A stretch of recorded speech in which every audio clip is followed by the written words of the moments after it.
지구상의 모든 생물들은 태어나면서부터 늙어가고 늙어가면서 죽음에 가까이 갑니다.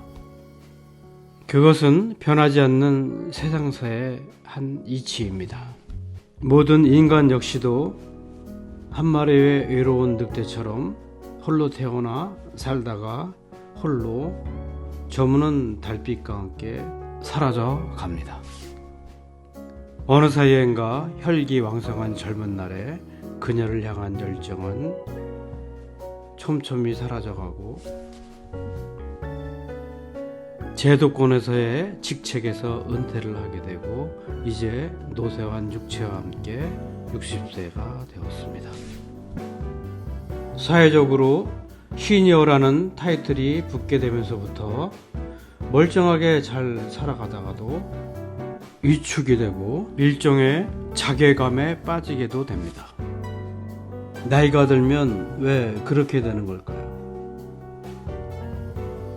어쨌든 많은 저명한 학자들이 경제적, 신체적, 사회적 여러 가지 팩트를 기반으로 해서 기술적인 혹은 과학적인 원인 분석과 함께 해결 방안들을 제시합니다.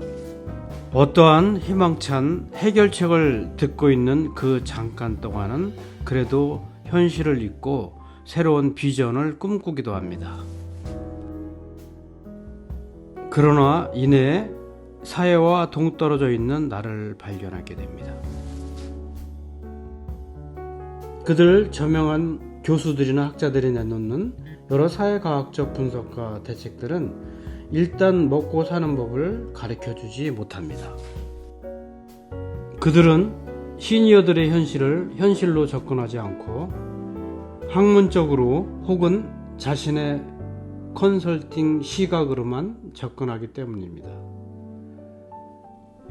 무슨 자격증을 따라는 등등 교과서에서 나올 법한 얘기들만 늘어놓습니다.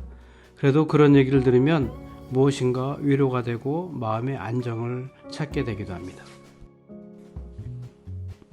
우리가 폭풍이 휘몰아치는 바다에서 표류하다가 어느 무인도에 도착했습니다. 그런데 통조림 하나를 발견했습니다. 나는 무엇을 해야 할까요? 이 망망대해의 무인도에 통조림 한 캔이 왜 있어야 하는 것에 대해서 연구하고 분석해야 할까요? 일단은 어떻게든 통조림을 따서 원기를 회복해야 하는 것이 우선 순서입니다. 밭에서 일을 하고 있는데 저쪽에서 토끼 한 마리가 뛰어오는 게 아닙니까? 그러더니 혼자 나무 밑둥에 머리를 들이박고는 기절을 했습니다. 나는 불로소득으로 토끼 한 마리를 잡았습니다. 다음날 나는 일을 하지 말아야 할까요? 나무 뒤에 숨어서 어디서 멍청한 토끼 한 마리가 또 안 오나 하고 기다리고 또 기다려야 할까요? 젊었을 때는 잠재적으로 남아있는 시간이 많기 때문에 가능한 일이지만 시니어에게 물리적으로 남은 시간은 4분의 1에 불과합니다. 시니어가 된다는 것은 이미 익숙하게 살던 어떠한 삶의 방식을 버리고 새로운 삶의 방식으로 살아가야 한다는 것을 의미합니다. 10대나 20대를 위한 안내서가 많은 것은 살아본 사람이 많아서입니다. 그러나 60대, 70대, 80대가 지날수록 안내서가 적어지는 것은 그만큼 살아본 사람이 적어서이기 때문이기도 합니다. 또한 그 안내서를 읽을 사람이 적기 때문이기도 하죠. 늙음과 인생은 존재와 인식의 관계와 같습니다. 인생이란 눈은 자연 그대로 있습니다. 하지만 늙음이라는 눈은 인생을 부단히도 해석하고 늙음으로 인식하려 합니다. 시니어의 삶이란 보이는 것이 아니라 보는 것과 같습니다.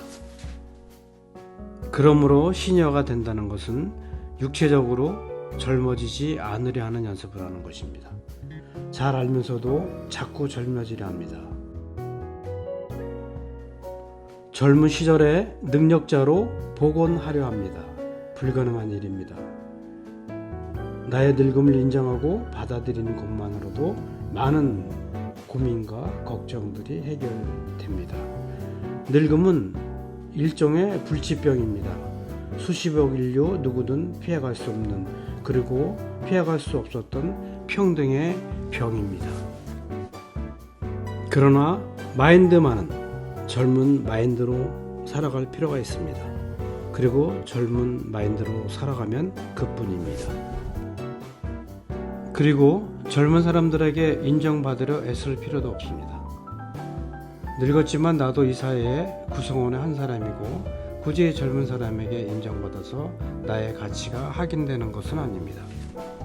나의 역할을 찾아서 나의 길을 가면 그뿐입니다.